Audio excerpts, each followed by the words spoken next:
I played Guardians of the Galaxy. Ah,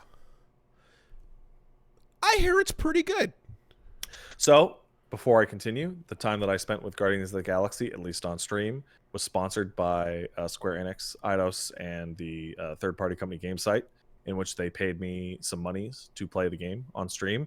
In which, shout out to GameSite for the fastest sponsorship payment I have ever received. I sent them an invoice and I got it within 20 minutes. Wow. Amazing. Legitimately. Guardians of the Galaxy I hear it's a lot better than Avengers. Yeah, one of the things that cracked me up was that in the little thing, the talking points, they're like, make sure to spend about half an hour getting used to the game before you actually stream it. And I loaded it up and figured out what the real reason for that was, which was because when I loaded up the game on the main menu, by the time I was able to get to the audio section, I had heard both about 1 minute of "Everybody Wants to Rule the World" by Tears for Fears, and about 15 seconds of the final countdown. Before I was able to get to the audio section and do the DMCA mode on. Okay. It is the only game I have ever seen in which, when you turn the streaming mode on, actually puts a permanent text box at the top of the screen that says streamer mode on at all times, in all cutscenes, in all gameplay. And the reason for that is because streaming that game is a dramatically different experience than playing that game. Because of all the music cues? There was a section in which a monster was chasing the gang, and we got into the ship to run, and Peter goes, "Oh man, this is crazy. Somebody put some music on." And then Drax goes, "Yeah, put the music on." And then Peter goes, "Yeah, I love this one," to dead silence. Oh, it's dead. They don't replace it. They replace the battle tracks with an in-game custom album called the Starlord album.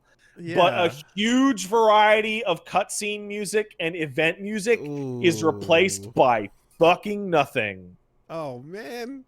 At least get some fucking, Creative Commons open source attribution. And boop, boop, like, boop. Aside from that, man, I want to give a shout out to Paul Marketing over at Eidos, who may in fact actually be the Paul Marketing that we are referring to in these jokes. Don't worry about it.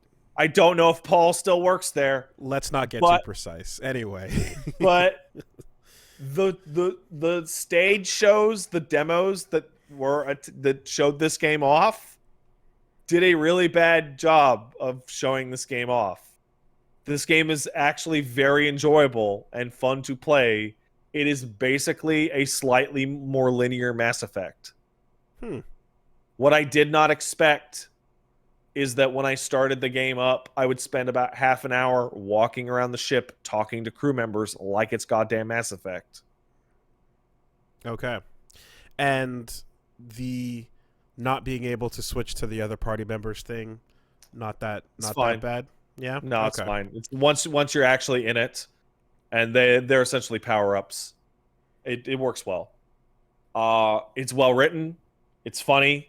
There's at least one dialogue prompt that had me, like, it got me good.